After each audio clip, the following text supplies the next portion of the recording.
Good morning. Ayan. Morning. Happy Sunday sa ating lahat dyan.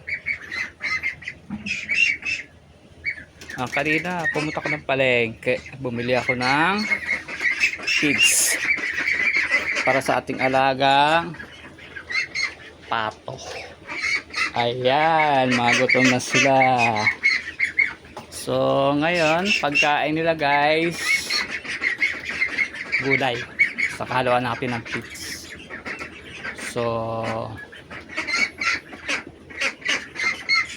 natin pagkain nila ngayon, langka.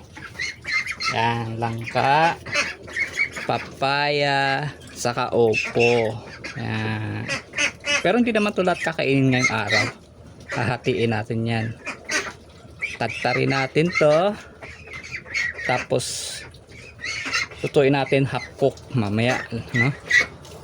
Kakarating ko lang galing palengke, pagod pa ako. Pahinga muna ako. So yun muna pagkain nila ngayon. Yan. Tapos ito yung pizza, halo natin. So buong araw yan ang pagkain nila. Yan. Hello guys, good morning po sa lahat. Yan. Medyo mababa yung bubong ng kulungan.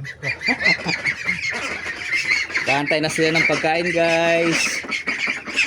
Yung manok ko, kawawa naman nawala yung babae, nakatakas, di na bumalik.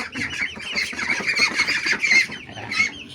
Guys, ingat-ingat kayo. Salamat. Ingat-ingat kayo dyan. Bye-bye.